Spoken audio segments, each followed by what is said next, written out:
Good afternoon. Happy Privacy Day, everyone. I am here with a terrific lineup of guests to discuss with you issues of privacy that are coming up this year and in the years to follow. I'd like to introduce my co-host, Justin Antonipillai of Wirewheel, who will introduce our other guests. Justin? Great to see you, Dan. First of all, Happy New Year. This is our first session of 2021, and you want to talk about a wild couple of weeks since we last saw each other. We saw a storming of the Capitol. We saw the swearing in of an inauguration of a new president. It's just been a crazy time, for us here in DC. And I think, obviously an increasingly crazy, stressful time for so many folks in the privacy community. And it is great, by the way, how nerdy does it sound to just wish each other all happy Privacy Day, but I'll join with you in wishing everybody happy Privacy Day today. And we have a phenomenal pair of guests, real leaders in the community, incredibly well known around the world. And we've invited you both here today, Simon and Travis. First of all, we always do this with our guests, which is it's helpful for our community to hear about how you got to your leadership positions and to have had a chance to serve and to talk about your background. So many folks in our community are still coming up. We end up having a lot of viewers from around the world and folks who are in law school. So I'm going to go through and have each of you tell us a little bit about your background and how you actually got into the space and got to your positions. And then the main thing we're going to talk about today is, we've had huge transition in the United States with a new administration. There's been a transformation on the European side, in just Brexit has happened. You also have, on the international front between US and Europe, some pretty significant developments that are probably going to be going out for the next year. But big picture, we want to talk about a view to next year and beyond. And where do you see the big issues that are going to be coming up for the privacy and data protection community, the national security community on privacy? But before we get started, I thought I'll turn first to our international guest, Travis. I hope you don't mind, but we'll turn first to Simon. And Simon, great to see you. Welcome. Great to have you here with Dan and I today. Would you mind telling us a little bit about your background and how you got into your role with the UK Information Commissioner's Office, an incredible office to be working in? Gosh, I've been in the privacy community for over 20 years now. I'm not a lawyer. I started off having read English literature at university. I actually then ran away to become an accountant. I worked for Arthur Ranson and then Deloitte & Touche and qualified as an accountant. But in doing that, I moved into the technology risk division and picked up responsibility quite quickly for what was a very small data protection practice there.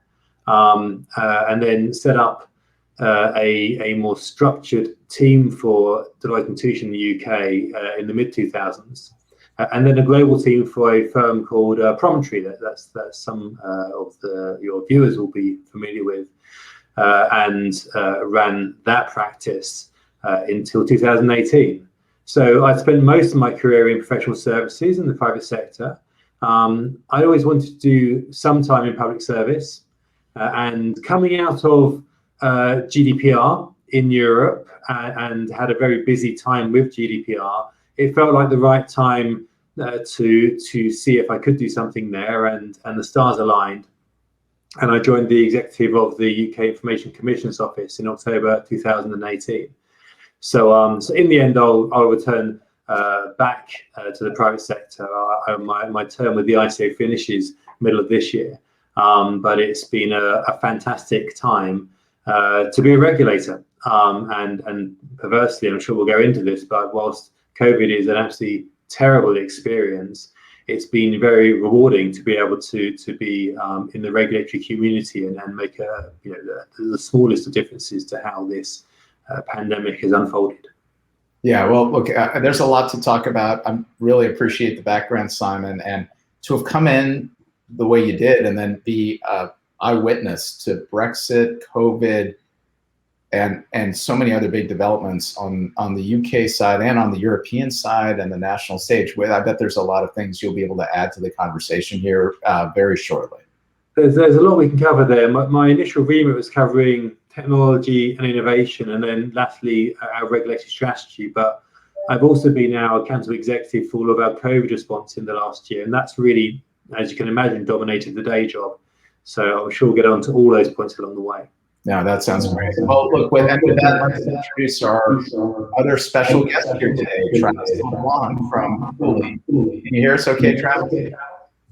I can hear you okay. I still can't see you, but that's okay. I'm going to do this one blind, and hopefully it'll all look fine to everyone else. I did try a trick of looking at it on LinkedIn at the same time. And believe it or not, right now, Simon is still speaking, which is a little fun. But I'm delighted to be here today with everyone and to have the opportunity to have this wonderful conversation with Simon and you, Justin, and Dan, all of whom I consider friends, all of whom I have known for quite a few years. My initial foray into privacy actually started at the United States Department of Justice when I was in the Office of Legal Counsel, much of which I don't talk about at all. But most people, when they think about me as to what I have done in privacy, immediately think of California. And that is because when now the Vice President, then Attorney General of California, Kamala Harris, came into office as Attorney General, she decided that she wanted someone in her senior executive suite to focus on privacy, to focus on cybersecurity as well, and a number of other issues relevant to the tech community. But when it came to privacy, she always said, she had just come off of a campaign for Attorney General. She had done focus groups, you might think, in all of the homes she had visited, and she had heard people speak passionately about privacy. The California Constitution, Article 1 of the Constitution, discusses the inalienable right of privacy. We don't have that in the United States Constitution, but in the California Constitution, there is an inalienable right of privacy. And so while in California, we did some cutting edge work. We negotiated a global agreement around privacy and mobile apps with the major tech companies, Amazon, Apple, Google, Facebook, Microsoft, Research in Motion. When you think about it today, can you think about a law enforcement agency in the United States negotiating an agreement around privacy with major technology companies? That is almost unfathomable in today's world. But we also created the first privacy unit in an attorney general's office. We began engaging with foreign DPAs. Liz Denham, the first time I met her was when she was in Canada as a provincial DPA.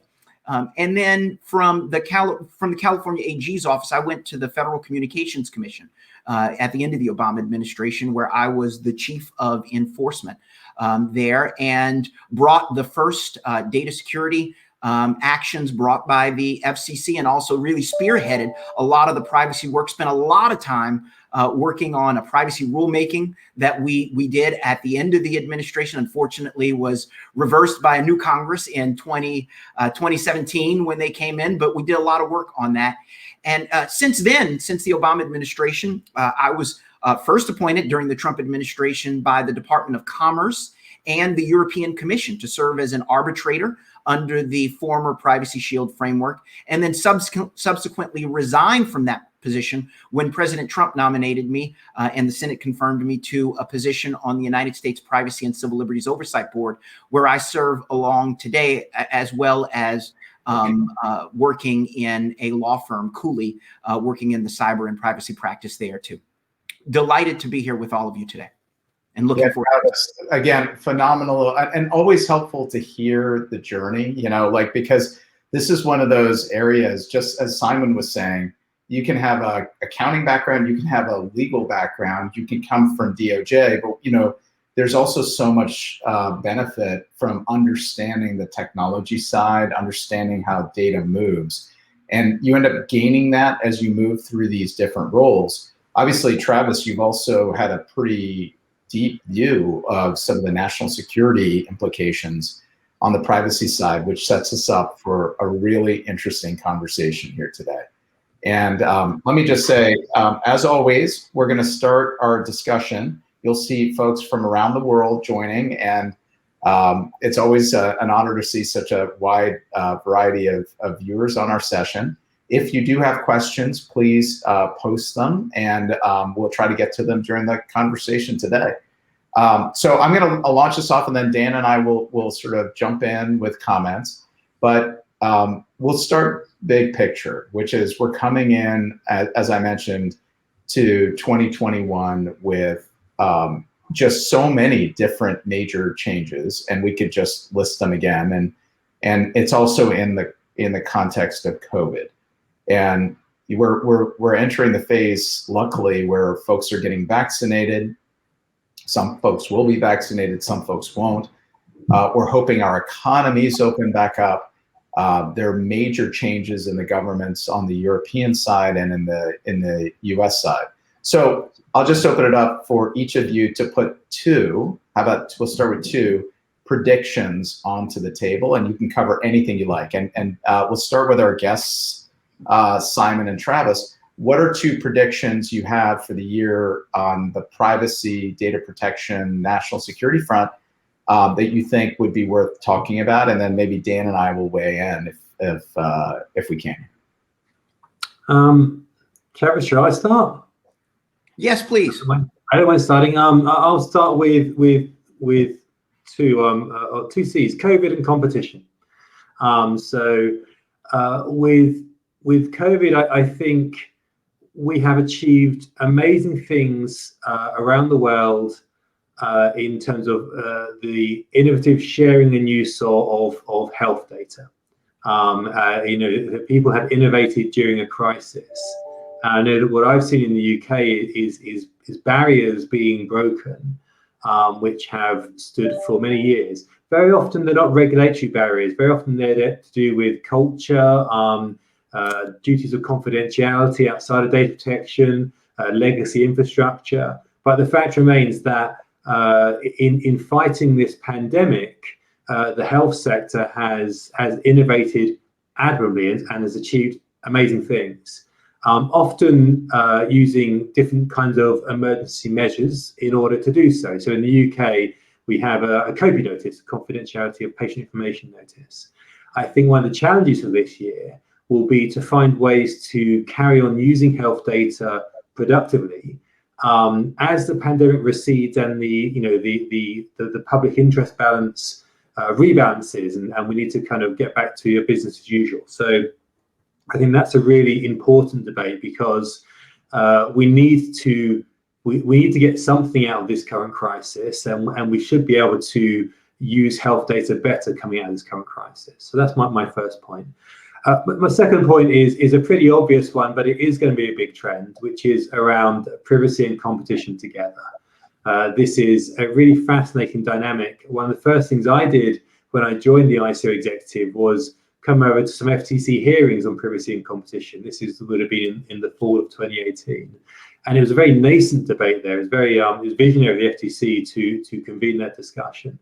We're in a much more advanced state now, but it is still a very vibrant discussion. In the UK, we have it's called the Digital Regulation Cooperation Forum. It's a trilateral body between the Information Commissioner's Office, the UK Competition and Markets Authority, and Ofcom, our communications regulator. And we're really delving into both the synergies and sometimes the tensions between those different regimes. And I think reconciling different aspects of data usage, who has access to data, how it is used, how it achieves market power for some players, but also how it's used for profiling and how sometimes it's privacy intrusive. Reconciling that with large and small organizations is going to be critical. So privacy and competition will be my second point. Well, I will. Travis, over to you. Yep, I'm happy to jump in, and I'm going to work with the framework that Simon just created for us. I am going to do 3 C's today. I'm going to borrow one of Simon's, and then I'm going to up him 2. And Justin and Dan, you're on notice that you got to stick to this for the rest of the conversation. The first one that I'm going to borrow is competition. I completely agree with Simon that the future of the debate around privacy and data protection will be driven in large part by competition. Believe it or not, when I was in the Attorney General's office, before we decided to create the privacy unit, we looked around everyone that was working on privacy or had any jurisdiction on privacy within the Attorney General's office. And one of the units that I invited to that meeting was the antitrust division. And that was really important because at that time, over a decade ago, I guess, at this point, a decade ago, we were really beginning to recognize that a lot of companies were competing over data. That has not changed in the last decade. That is even more apparent now than it was then. So I will echo exactly what Simon just said on competition. My other 2 C's, California and cyber.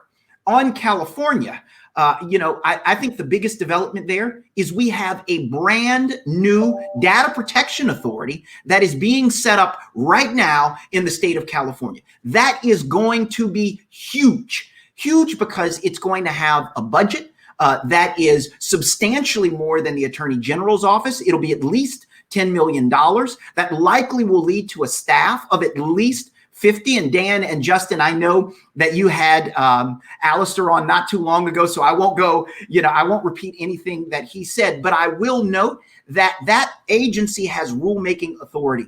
That agency will have enforcement authority. It will go into effect, and it could quite possibly be by the end of 2021 or definitely 2022, the most aggressive, the most active, the most effective enforcer of privacy in the United States. So I will make California my second. And then third is cyber. And I think this is really important. Many people may not have noticed that last month, when Congress overrode President Trump's veto of the NDAA, which is the Defense Authorization Act, it created a brand new position in the White House called the National Cyber Director. This is a presidentially appointed, Senate-confirmed position this person will be the principal cybersecurity advisor to the president, including within this jurisdiction, information security and data protection explicitly within the authority of this role. This person will have the ability to engage in diplomatic and other efforts to develop norms around responsible state behavior in cyberspace. They will also focus on the cyber posture of the United States government. It will have the ability to work on awareness and adoption of emerging technologies and the risk to U.S. cybersecurity, and will also serve on the National Security Council and the Homeland Security Council. Why is this important to privacy? Because we are at a time in history where we really have to think about the balance between national security, cybersecurity, surveillance, and privacy. All of that comes together, and this brand new position sitting at the top of the White House will be the center of cybersecurity for the United States. It will be interesting to see what the occupant of this position does with the role, but I think it will fundamentally change the way we approach this, much the way that the creation of the United States Trade Representative changed the way the U.S. handled trade negotiations. So if you begin to see competition, you begin to see the connection in the White House, you begin to think that 1 year from now, our posture vis-a-vis data protection will be fundamentally different at a federal level, at a state level, and at an international competitive level. Travis, I love it. All right, so I'll pass it to Dan, but I'll tell you what, I'm going to take your challenge when it comes to me. So Dan, unless you're ready, you got to start with a C every time. So you have the ball suit, or I'm ready to go, man. You tell me. By the way, let me just say, Travis, you look. You see. There's a C in it, so there we go. I think there's some really interesting developments at the FTC. We have a new acting chair, Rebecca Slaughter. I think that given the dissents that she has issued from a number of cases last year, her view would take the FTC in some really interesting new directions. And so I think that in the last few years, the FTC has been, besides some big splashy fines, has been relatively conservative about pushing the envelope in how it's enforcing. It's done a couple new things, but it hasn't been as aggressively innovative in its enforcement. I think that will change with this new administration. I think that the FTC will possibly try some new things. So I think it's something to watch to see what the FTC does. I see some evolution in its future in terms of how it enforces, and I expect it to take a more aggressive stand on companies in the future, and probably do more enforcement as well. So something to watch is what's going to happen there. Also, another C is states. There are states that begin with C, like California. But there are also states that are not California. So that's my other C, is not California, which is Travis, I think, covered California really well. We know there's a lot of stuff going on there, but there are other states that don't want to be left behind. And I think that we'll see resuming some of the state legislative activity. There was a lot of activity after the original CCPA in 2019. Nothing really kind of got off the ground that much in that year. And then 2000, everything ground to a halt with COVID. But I think now we're going to start to see that the wheels start turning again, and the states start spooling back up. Looks like something's going on in Virginia and a number of other states. So I think that it's worth watching, because we could see at the end of this year a few other states join into the legislative party. Another C is Congress. Will Congress pass a privacy law? I think that the answer is probably no. I think there's a lot, there's kind of a lot of, partisanship in Congress, and it's a very difficult set of issues. It's hard for Congress to decide, what to do with an insurrection that almost killed them, let alone do action on privacy. So I'm not sure I would hold my breath for anything federal, but there'll probably be some talk in Congress, but not a lot of action. And then I think also we're going to see, and I'm trying to find the C connection to this, but there'll be probably a renewed effort to come up with a Privacy Shield 3.0. And I'm trying to think of a word with C that we could name this thing, because we have to change the name, of course. Privacy Compact.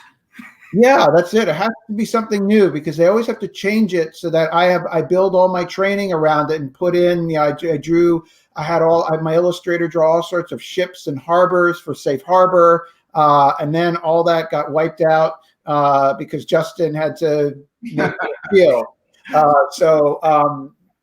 This next thing, now I have all these shields, knights and shields and all sorts of shield imagery. And of course, that all is going to be gone for something else. But I think there'll be an attempt to try to come up with 3.0. Maybe the third time will be the charm this time. We'll see. But I expect to see some effort there this year. Look, I love it. And so I'll do mine quickly, because I want to jump straight into the discussion. So here are my C-driven predictions. Number one, convergence. I predict that although we'll have multiple states, that they will largely start mimicking the approach of something like California. It's starting to get just too painful. And between the two California laws, you have something that's essentially getting equivalent to GDPR. So although it seems like a growingly hybrid environment, a lot of these are converging to the same principles. And I actually think as part of that, there's a good chance, I'll predict, that California could be adequate under GDPR, which is interesting, right? Because you might end up like Travis with California leading the way, getting certified as a adequate country. I mean, an adequate, not obviously country, an adequate regime ahead of the rest of the United States. And you might have noticed under the law, you can self-certify under California, which would simplify a lot for all of those companies that are trying to get qualified. So that convergence is my number one. Number two, it's really going to be about the consumer. I really think a lot of the movements I'm seeing that are driven by, it's driven in my view by companies that want to do more and want to earn the trust. I think it's starting to move back where I'm watching the larger enterprises think more about the privacy user experience. I think you're going to see that driving the cookie issues and the consent and preference management infrastructure, because to actually do what a consumer's asking from all the different channels, it takes a bunch of infrastructure, and it means that on the back end, you have to understand your data and what you can do with it. And that's a lot of hard stuff built into it. But I think if I'm watching all of the leaders go into the FTC, all of the focus in California, all of the focus in the States, I think the consumer's view and the reasonable expectation of what a person, a human being, thinks should happen with their data is going to get elevated everywhere. And people are going to really start thinking about that on the regulatory side. I agree completely with Travis. When the regulators start pounding at it from the consumer view, it starts moving things. And I think that has a good chance to drive a lot this year. So we have a lot on the table. As usual, I want to turn back maybe to our two speakers or guests to jump in on any of those topics, and then we'll go ahead. And Travis, just so you know, even though you can't see us, you look great. I mean, you look great. You're coming across awesome. And for you, Simon, you know, I know this is actually not UK, but you realize I'm drinking my water out of a Guinness glass today. Is that offensive in the UK? Are you allowed to? We're still allowed, even in Brexit Britain, we're still allowed Guinness. Although obviously right now in COVID Britain, the pubs are closed. So is it permitted to drink your water out of a Guinness a pint glass? Is that okay? I think around my way you probably get away with it. I wouldn't recommend it in Dublin. Okay. I'd wonder what you were doing. All right. Well, back to Simon, you and Travis. Reactions? I mean, you know, I think completely agree with all the points made. I think the convergence point, I think, is especially interesting because it does feel like we're at the cusp of a new wave of discussions as to what regulatory models work for data. So I think very crudely, to go back to say the 95 directive in Europe, that was a pretty good blueprint for a lot of the world. You know, you could look around in what happened globally for the next few years, and quite a few different regimes copied good chunks of that. With GDPR, you know, to a lesser extent, but still the case. But now you've got California, I think, is a very interesting framework in itself. But you have other regulatory areas, other regulatory perimeters converging and collapsing onto privacy and data protection. And that's the other area of convergence I think is really interesting. So we've touched on privacy and competition, but I think the overlaps and tensions between online harms and content moderation are just as interesting. You know, we're living in a world and suffering the consequences of hyper-personalized content being delivered, you know, sometimes maliciously, sometimes by indifferent but ultimately unhelpful algorithms, and we're trying to work out, well, is this a privacy issue? Is this not? There's definitely a personal data profile being involved. This is definitely personalized content, but at the same time, the issue is not perhaps the personalization; it's the content that's being delivered at the end of it, which obviously isn't something that we as a data protection regulator have scope over. And in the UK, that's going to be covered by Ofcom, the communications regulator. So I think when we talk about convergence and we look over the next few years, yes, convergence in terms of traditional data protection law and who adopts what model and how consistent it is, that is still critically important. but quite how it overlaps with other regulatory regimes is going to be just as important. Yeah. I'm happy to jump in as well and tackle a slightly different issue, which is California's being deemed adequate. And I, in September or October of 2019, I joined Alistair in Las Vegas. We keynoted the IAPP's Privacy, Security, and Risk Conference. And we were supposed to talk about the CCPA. And of course, Alistair, being the greatest showman in Vegas, shows up and announces that he was about to file the CPRA as his next big engagement. And at that time on stage, I said, well, this is fascinating, because it was the first time I was learning about it. It was the same time as everyone else.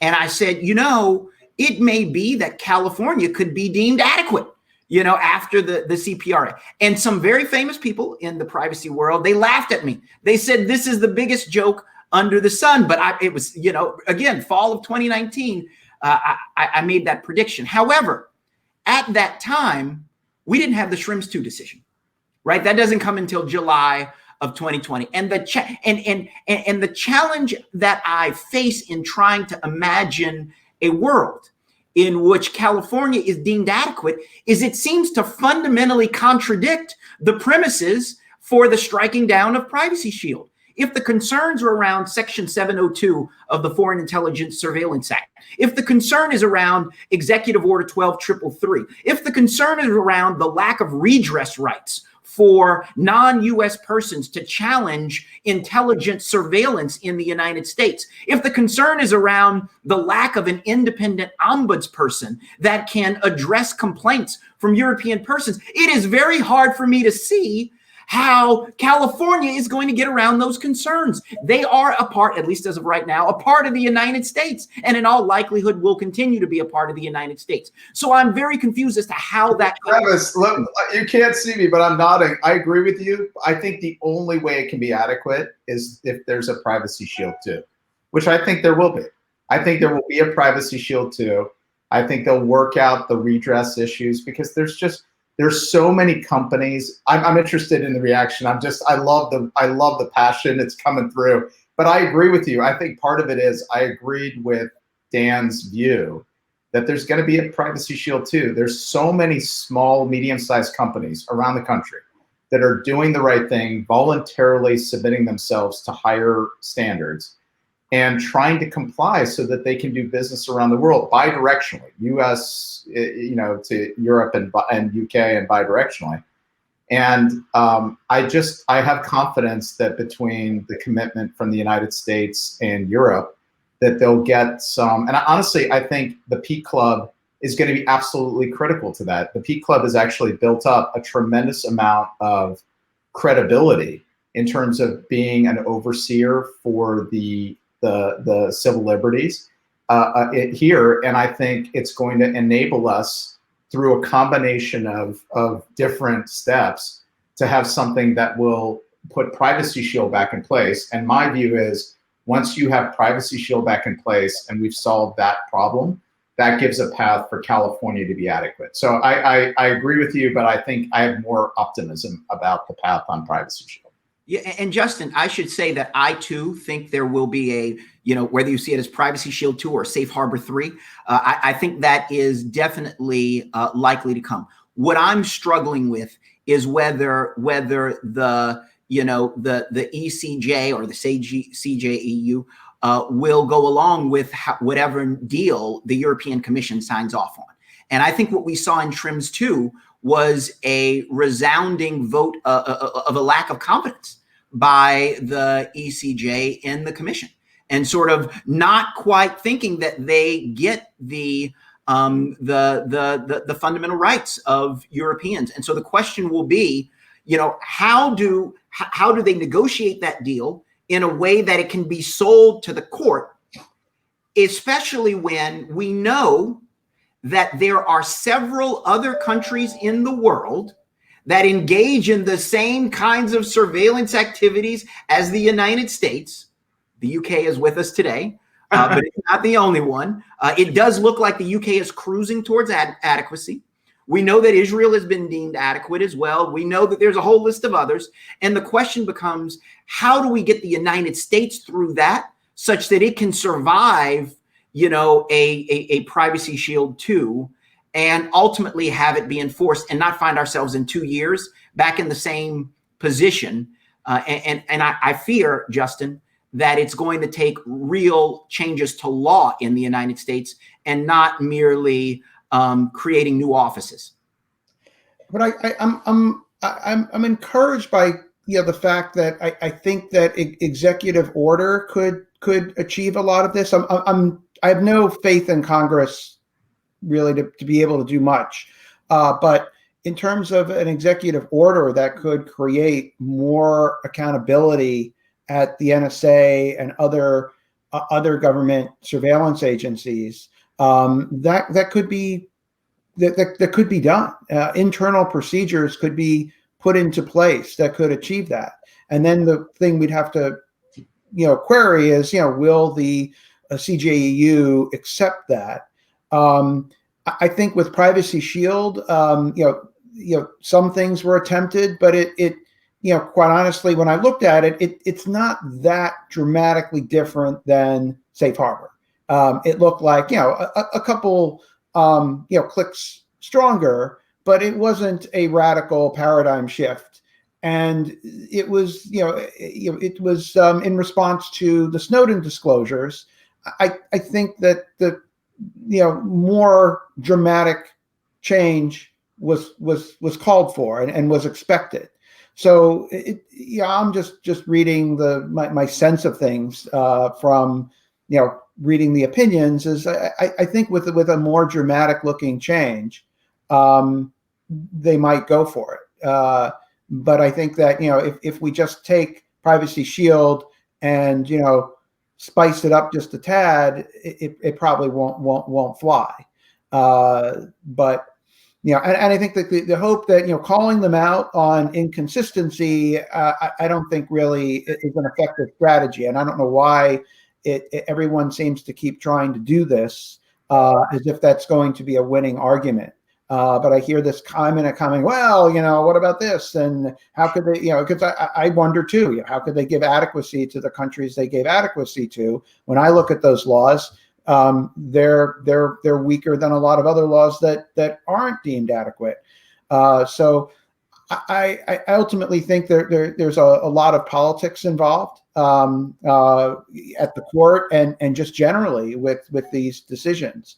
But I think that that could be dealt with if we have a good read on what they're looking for, and I think it's a substantial concession on our side, and I think if we do that, I think we'll get it, but I don't think we'll get it, or the court's not going to go along if Privacy Shield 2.0 or mechanism number 3.0, which it would be at this point, is just a slightly peppered version of what we had before.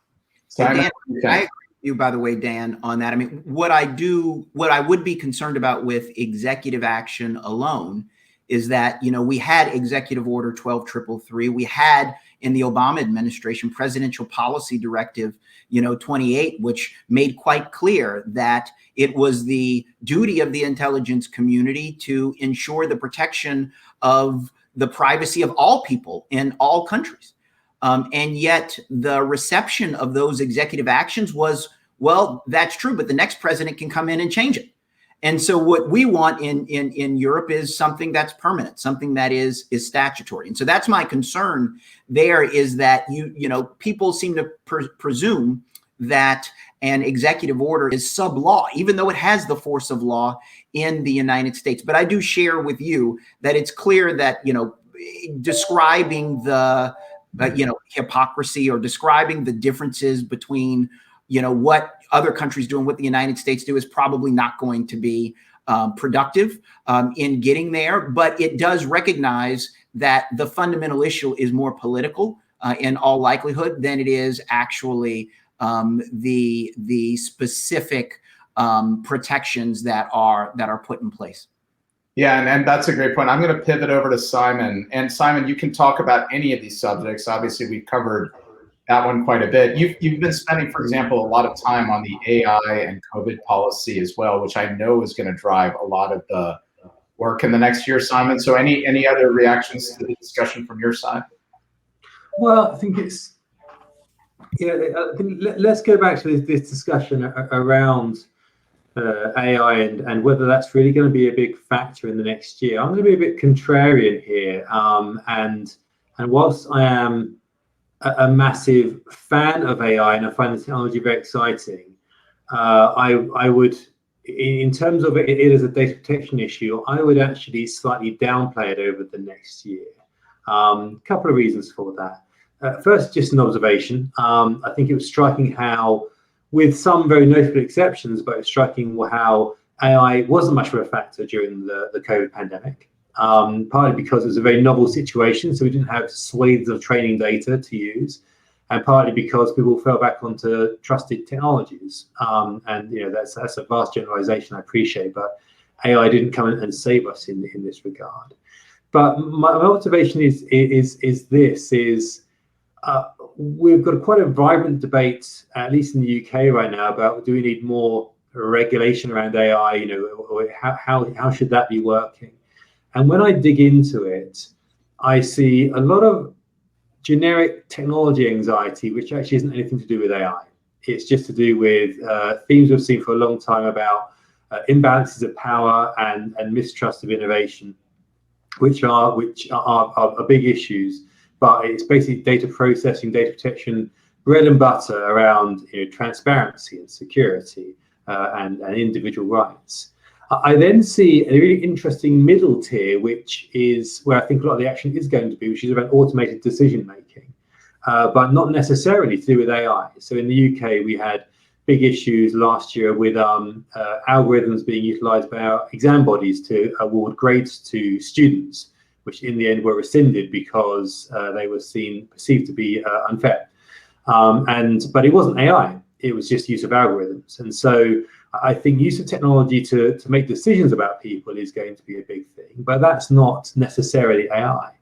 And then really at the top of that pyramid, you have a few issues which are AI specific, where you're talking about explainability and deep neural networks, or how do you regulate evolving models where the actual rules being applied will evolve as the algorithm evolves, within a neural network. They're really interesting points, but they're quite particular and sometimes esoteric. So I think AI is going to carry on being a really exciting area of technology, but I'm not seeing many novel issues of data protection pop up. I think it's going to be more about automated decision making and stuff we're more familiar with.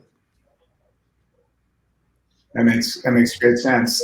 Dan, Travis, anything on this? We have probably just a few minutes, so I wanted to make sure everybody could respond if you'd like to, Simon, and then we probably want to have one final observation for everybody as we come to the end of the session. So Dan, Travis, any reaction to Simon's point? I will cede my time to Travis.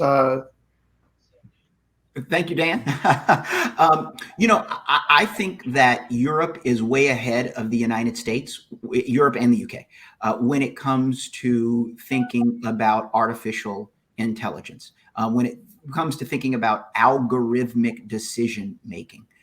I think it's something that we're going to have to embrace. We'll probably start to do it first when it comes to decisions about credit and other such things in the United States.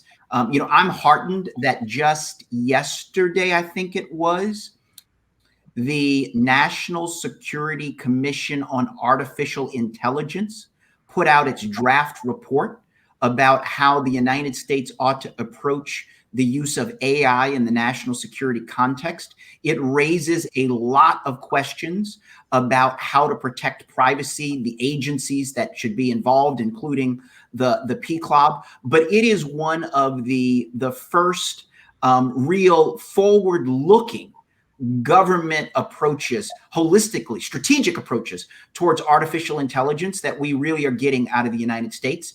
We're not nearly where the UK and Europe are, but I'm confident that in the near future we will begin to focus on it a little bit more. And I do see it as a concern in 2021 and certainly forward after that.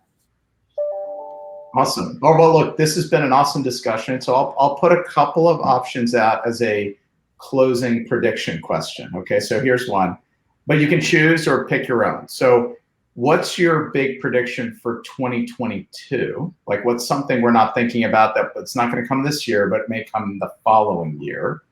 Do you have it? This is kind of coming up in a lot of our technology and privacy and antitrust competition discussions, but do you have a view on what's going to happen on 230, Section 230? It's coming up all over the place, so you may or may not be able to comment on that.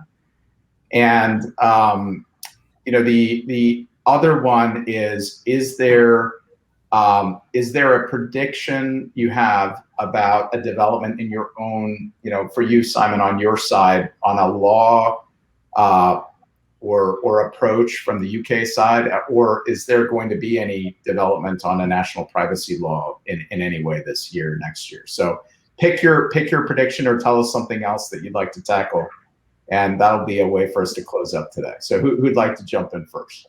Oh, well, Justin, I can start and answer straight away the question on the legal side, then I'll give you a quick prediction. I think there's going to be a lot of legislative change in the UK over the next few years, possibly starting this year, but in the near term. And that's partly a reflection of the fact that digital regulation needs to catch up, partly because in the UK, Brexit has occupied so much legal bandwidth, in terms of parliamentary time and the like, we've got to catch up.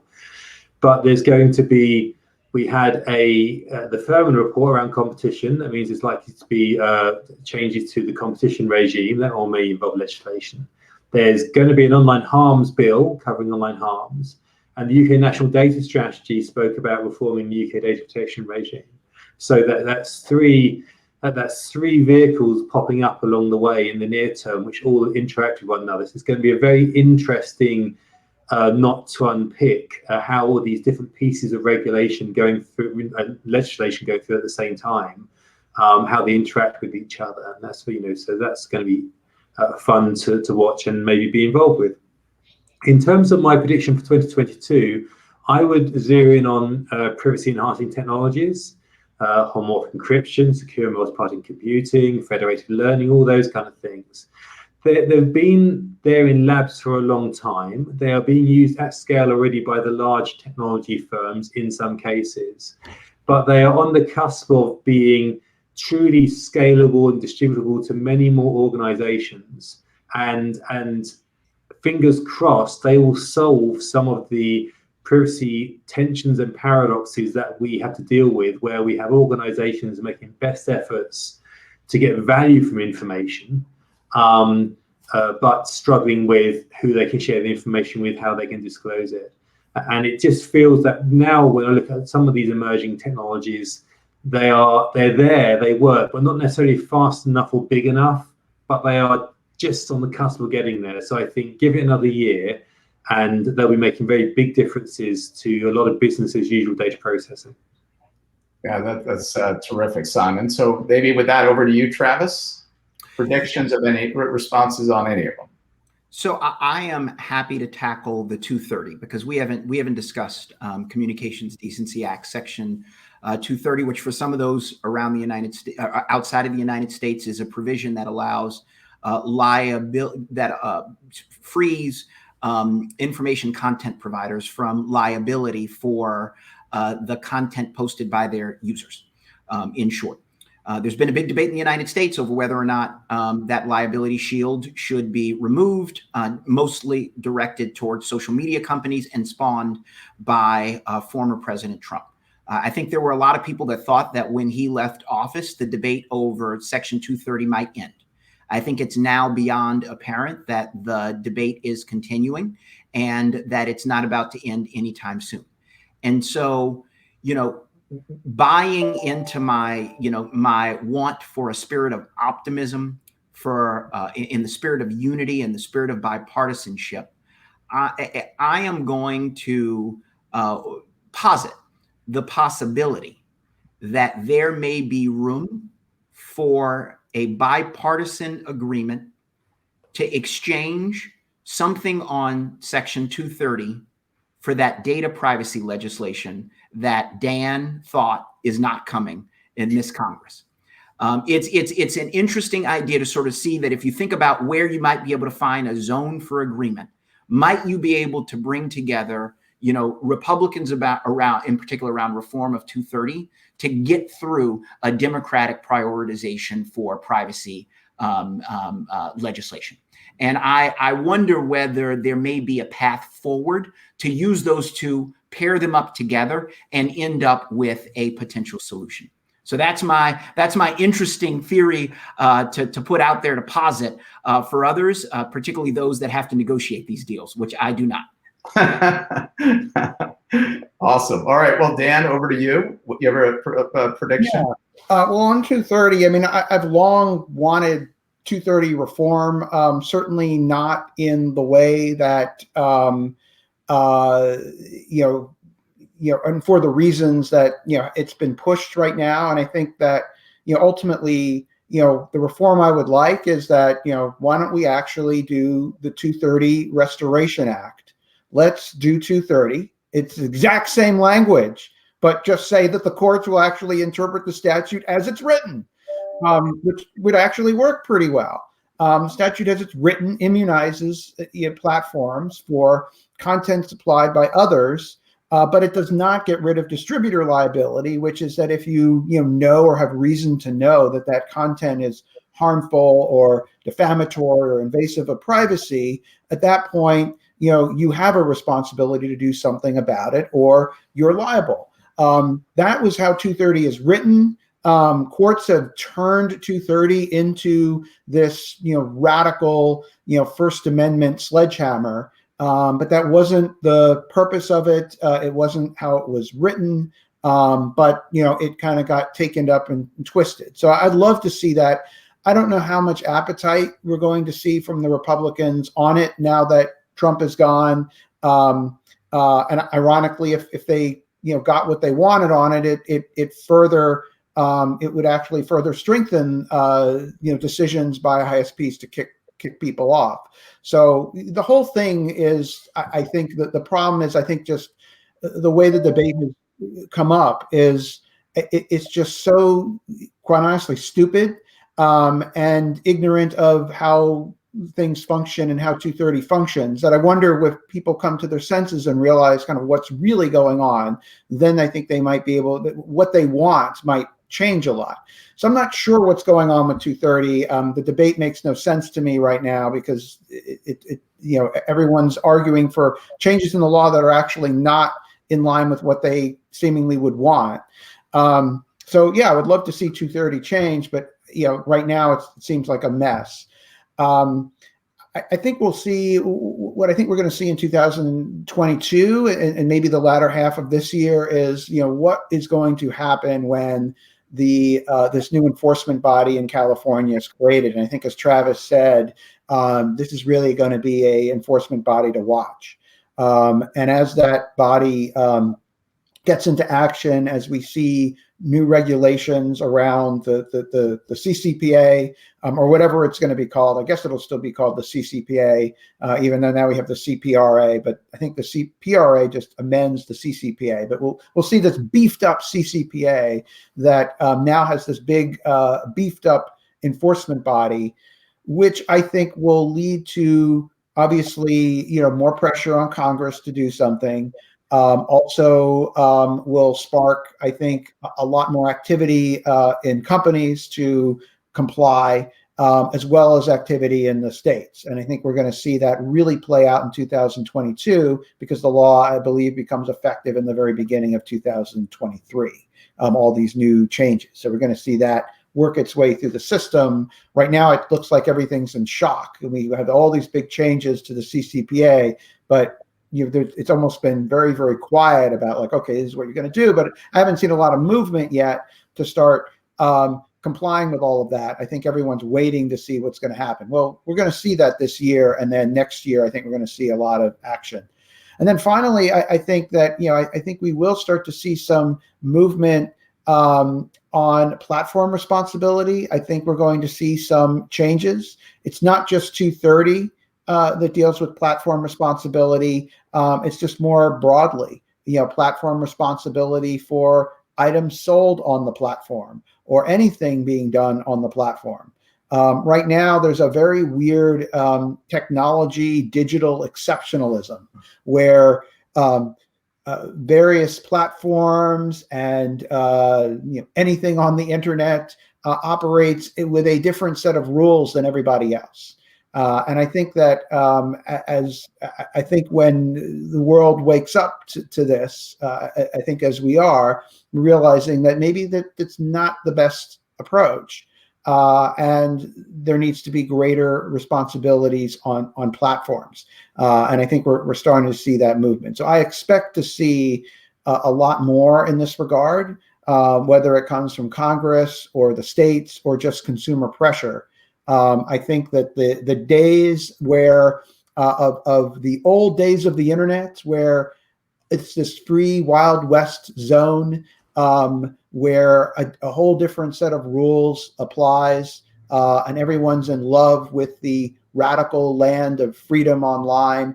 I think that I think at this point, the excitement and the party of that is kind of over. And I think that now the sobering realization is setting in that, something needs to be done here. So I expect we're going to see the dawn of a new era in platform responsibility and in regulation here. And where that goes, I don't know, but I think we're going to start to see that coming down in the years to come. Well, this has been an awesome discussion. Let me just say, I'll throw my one prediction out for 2022, which is we're watching privacy leaders be elevated to reporting to the CEO all over the country. We actually have seen a fair number of companies thinking about how they're going to be ready for their first assessment requirements and first audit requirements in the US. And my prediction is you will see a chief privacy officer of the United States by 2022 with some kind of responsibility for looking at it across the board for the federal government. And I think it'll elevate that across the profession. It'll highlight President Biden's commitment to privacy, both symbolically and actually, and it'll separate privacy a little bit from cybersecurity, which I think a lot in the federal government, it's still conflated. And they're very different in my view, but that's my prediction for 2020. I have a prediction that person could very well be Travis. I nominate Travis for this position. Well, Travis, I'll tell you, you can't see us, but we've got a lot of smiles on our face. So you got some support on the line today. Let me just say, we've hit more than an hour. It's been an awesome discussion for Privacy Day. I hope you both will join Dan and myself and our community here to share your thoughts again soon, and have a safe Privacy Day and a safe 2021. I know there's a lot of pressure on all of us and our community so much. So thank you all very much for coming today. Thanks, Justin. Yeah. Thanks, Dan. Thanks, Travis. Thank you.